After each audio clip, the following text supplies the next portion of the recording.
पूजन करने के बाद कथा सुनिए। सूत जी कहते हैं, मदार के माला से जी का गणेश पास अंकुरित है और मुंडों की माला से पूजन करता हूँ।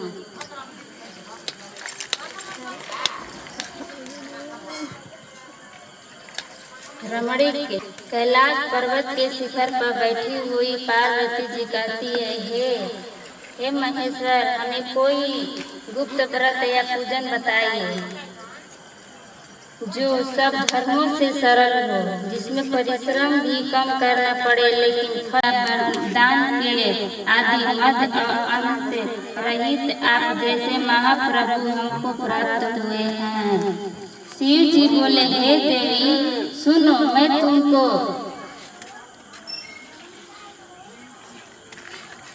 और माइक धीरे लेकर बोला, आवाज आए।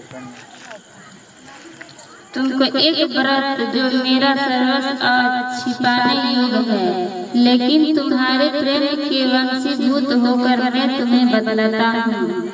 शिव जी ने कहा, भारतवर्ष में जैसे नक्षत्रों में चंद्रमा, ग्रहों में सूर्य, वर्णों में ब्रह्मा, देवताओं में विष्णु भगवान आदि, नदियों में गंगा, पुराणों में महाभारत, वेदों में सामवेद और इंद्रियों में मन श्रेष्ठ है।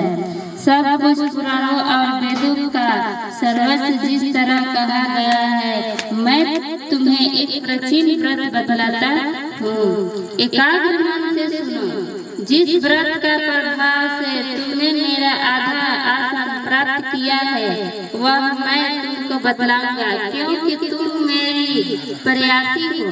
भाद्रपद मास में हस्त नक्षत्र के युक्त शुक्ल पक्ष की तृतीय तिथि को उनका अनुष्ठान मात्र करने का स्त्रियों हिमालय पर्वत पर जिस व्रत को किया था, यह वृत्तांत में तुम्हें कहूँगा। पार्वती जी ने पूछा, हे नाथ, मैंने क्यों यह व्रत किया था? यह सब आपके सुख से सुनना चाहती हूँ।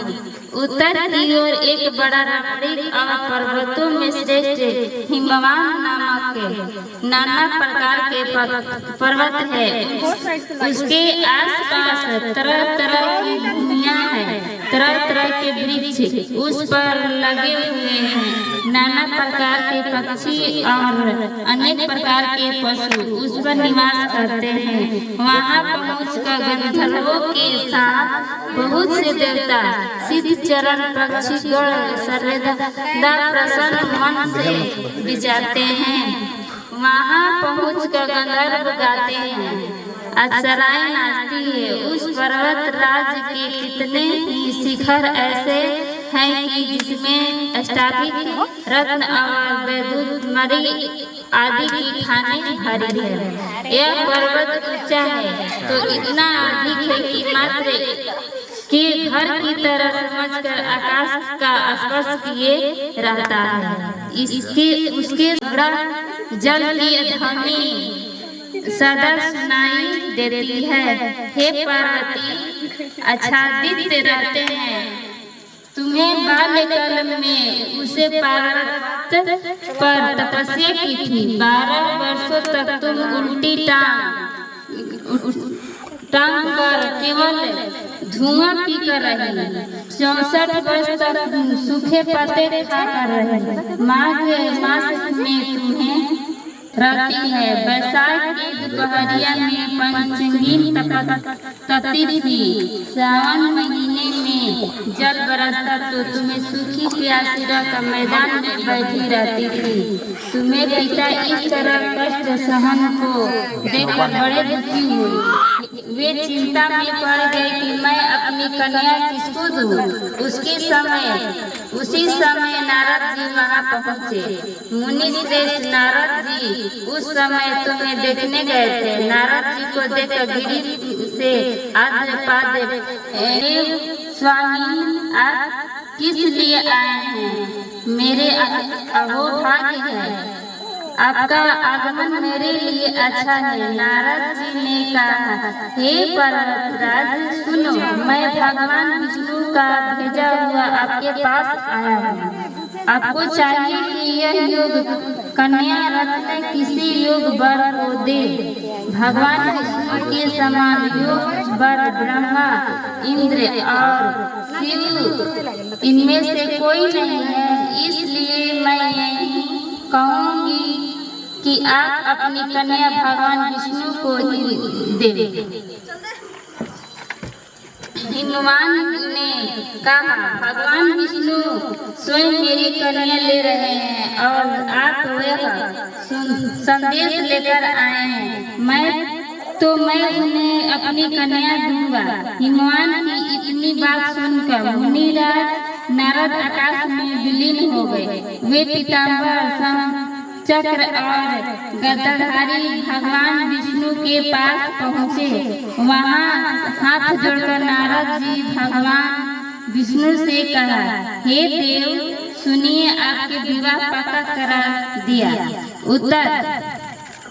उधर हिमवान ने पार्वती के पास जाकर कहा कि हे पुत्री, पर पकड़ कर तुम बड़ी दुख होती है हुई विलाप करने लगी। तुमको हम इस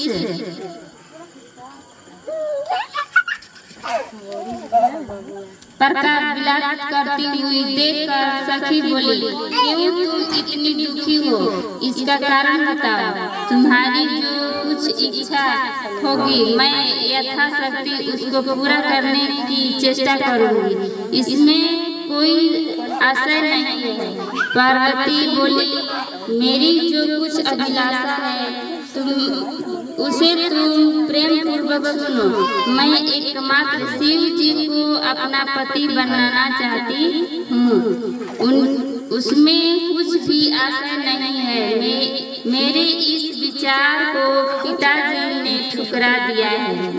इसे मैं अपने शरीर को त्याग दूंगी। पार्वती की बात सुनकर सखियों ने कहा कि शरीर का त्याग न करो, चलो किसी ऐसे वन में चले जहाँ पिता को पता न लगे।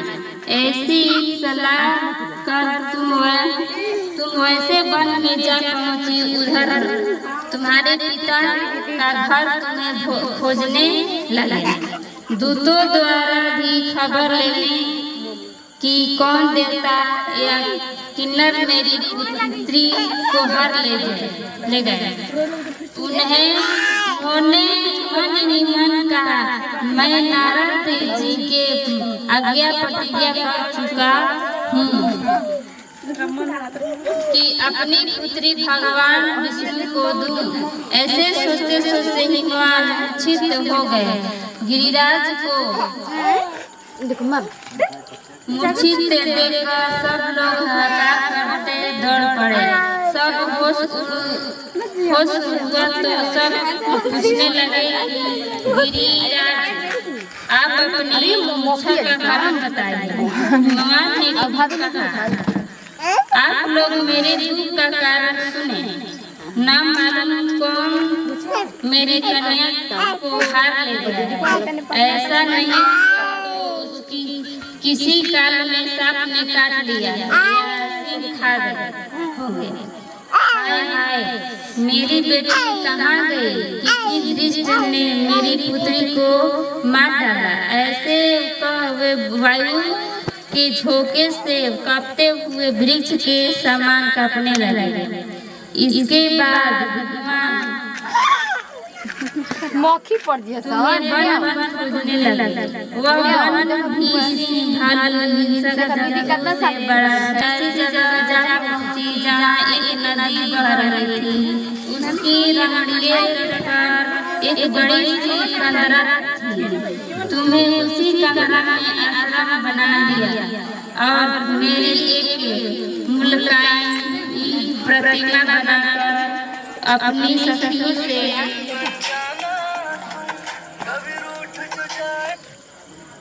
साथ निराकर मेरी आराधना करने लगी।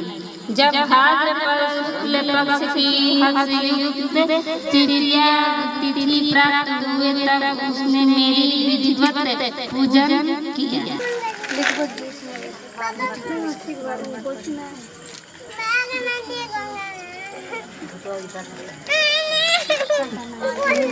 और रात भर जाकर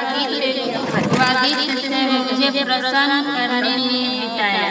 यह व्रत राज के प्रभाव से मेरा आसन डगमगा उठा, जिससे मैं तत्काल उस स्थान पर जा पहुंचा जहाँ पर तुम अपनी सखियों के साथ रहती थी।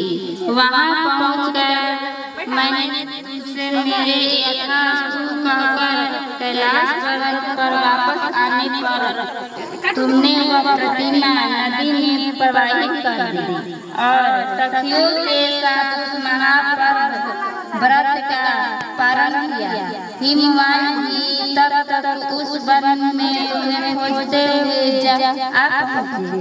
चारों दिशाओं में तुम्हारी खोज करते करते हुए व्याकुल हो चुके थे। इसलिए तुम्हारे आश्रम के समीप पहुंचते ही गिर पड़े।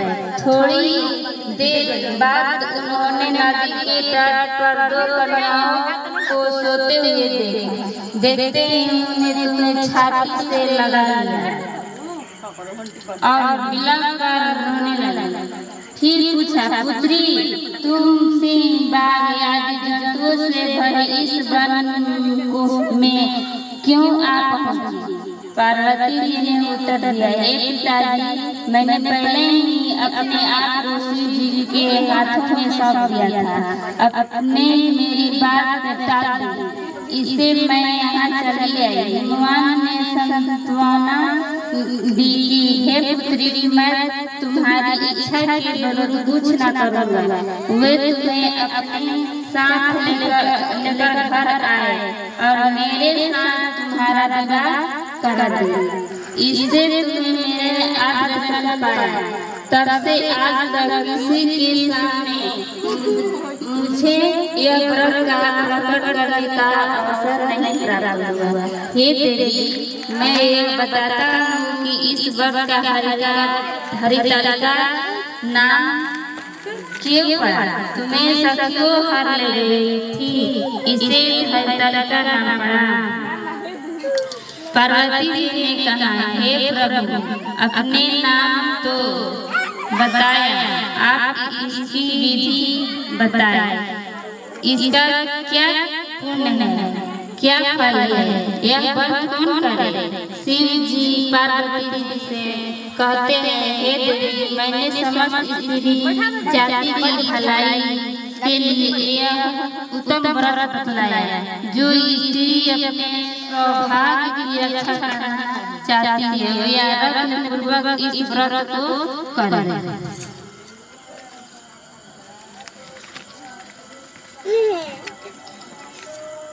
केले के खम्भे यदि सूखे भी एक सुंदर मंडप बनाए, उसमें रंग बिरंगे के रेशमी कपड़ों से चंदे लगा हुए बहुत से लोग एकत्रित होकर तरह के मंडल चार करते हुए उस मंडप को पार्वती तथा शिव जी की प्रतिमा स्थापित करें। उस रोज दिन भर उपवास कर बहुत से सुगंधित फूल, सुगंध और मनोहर धूप, नाना प्रकार के नैवेद्य आदि एकत्र कर मेरी पूजा करें। जो वस्तुएं गिनाई गई है उनके अतिरिक्त नारियल, सुपारी, जम्बार, जंबीरी, नींबू, लौंग, अनार, नारंगी आदि जो फल प्राप्त हो सके उन्हें इकट्ठा कर लें। उस ऋतु में जो फल तथा फूल मिल सके विशेष रूप से रखें। इसके बाद धूप दीपादि पूजन कर प्रार्थना करें। हे श्री शिव रूपिणी, हे मंगले, सब अर्थों का देने वाली हे देवी, हे शिव रूपे आपको नमस्कार।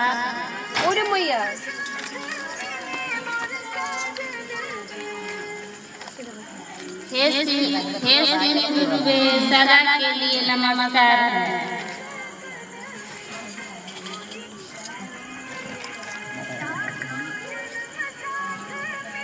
आवाज कम कर दे। हे ब्रह्मधी आपको नमस्कार। हे जगधात्री आपको नमस्कार।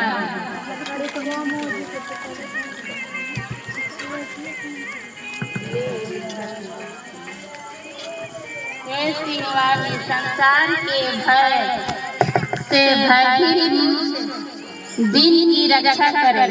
इस कामना की पूर्ति के लिए हम अपने आपकी पूजा की है। हे पार्वती, मुझे राज और सौभाग्य दे, मुझ पर प्रसन्न हुए। इन्हीं मंत्रों से पार्वती तथा शिव जी की पूजा करें। तदनंतर विधि पूर्वक कथा सुने और ब्राह्मणों को वस्त्र, हो, सुवर्ण आदि दे। इस तरह एकाकित होकर स्त्री पुरुष दोनों एक साथ पूजन करें। फिर वस्त्र आदि को बंधन करती है और उसको बार बार विधवा होना पड़ता है। वह सदा दरिद्र पुत्र सुकुल सौभाग्य की लड़की सदा सौभाग्य वाली होती है और पासन न करने वाली स्त्री अनंत में घोर नरक में जाती है। मांसाहार करने से, बाधिक दही खाने से, बिल्ली मिठाई खाने से, चिट्टी और कुछ न खाने से मक्खी होती है। तीज को अन्न खाने से फल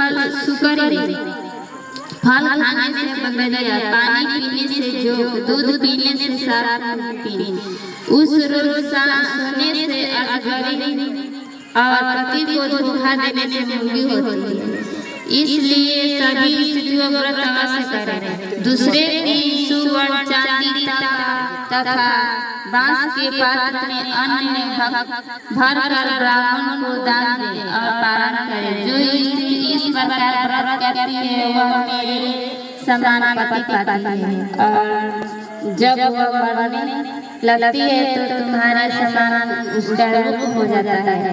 उससे सब प्रकार के संसारी भोग और सजीव मुक्ति मिलती है। इस हरितालिका की व्रत कथा सुनने से प्राणी को 1000 और सैकड़ों बार यह करने का फल प्राप्त होता है। हे देवी, मैंने यह सब व्रत में उत्तम व्रत बतलाया जिसके करने से प्राणी सब कुछ पापों से छूट जाता है। इसे सब कुछ भी आशय नहीं।